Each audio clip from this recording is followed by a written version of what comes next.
channel ကနေတော့ပြန်ကြိုဆိုလိုက်ပါတယ်ဒီ video လေးမှာတော့ Wordpress ရဲ့ admin dashboard ကိုဒီလို design ကနေပြီးတော့ဒီလိုမျိုး modern ကျတဲ့ design ဖြစ်အောင်ပြပြပေးမှာပဲဖြစ်ပါတယ်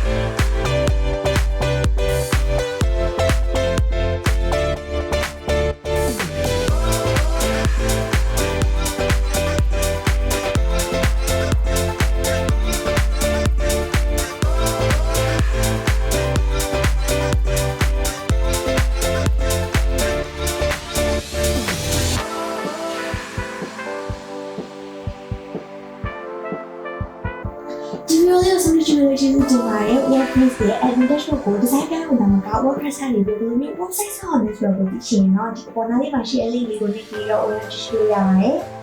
ဒီ channel လေးကနေပြီးတော့ web development ပတ်သက်တဲ့အရာတွေ UI UX ပတ်သက်တဲ့အရာတွေကိုဆက်ပြီးတော့ display နေမှာမို့လို့ channel လေးကို subscribe လုပ်ခဲ့ဖို့မမေ့ပါနဲ့နောက်ဗီဒီယိုမှာပြန်တွေ့ရအောင် bye bye